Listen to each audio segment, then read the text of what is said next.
Akola yes muziki beauté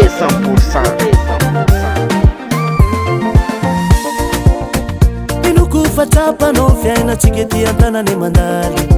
Chika tukulupi avanga, chika jabi tukulupi na manga. Mifanga kava mifanga pia manovani tare na mako. Chika za mifanda fe.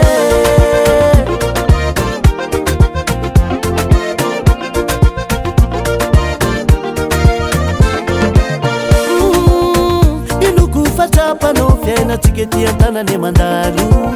Chika tukulupi avanga, chika jabi tukulupi na manga. Mifanga kava mifanga pia manovani tare na mako. Chika za mifanda fe. Ivadi badi kanifene netwantani na mananga no waza mangamba. Tadi dufati misini mandakizai fiena chika misi fafaran. Ivadi badi kanifene netwantani na mananga no waza mangamba. Tadi dufati misini mandakizai fiena chika misi fafaran.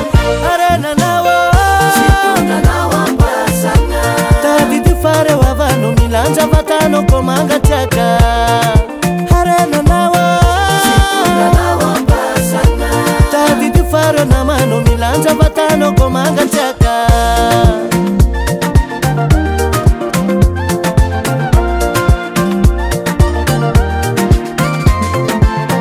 Nifena chika yeto mbutani aya misera na yan. Azavela na mangita litumanyi fama bala yelo. Ampiuri uchimana nga famarar. Deni mbula velu na inatike umeafitia banga ize.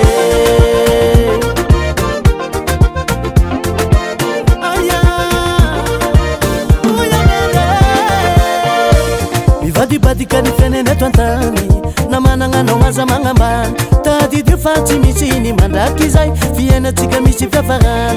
Ivadi badi kanifene netwantani na mananga no waza mangamba. Tadi dufati misini mandakizai fiena chika misi fafaran. Arena nawo chikunda nawamba sana. Tadi dufare wavano milanja vatano komanga chaka. Arena nawo chikunda nawamba sana.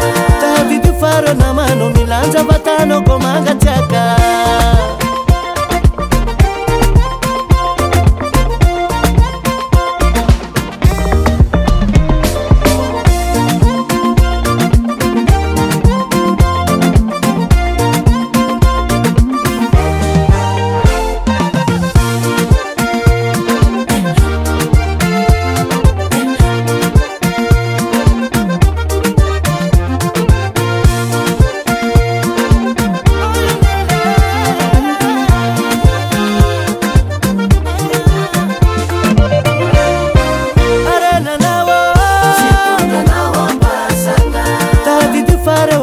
Milanja vatano komanga chaka. Arena nawo tadi dufare na mano milanja vatano komanga chaka. Arena nawo chikunda nawamba sana. Tadi dufare wavano milanja vatano komanga chaka. Tadi dufare wavano milanja vatano komanga chaka. Tadi dufare wavano milanja vatano komanga chaka. Baba Sam US Music.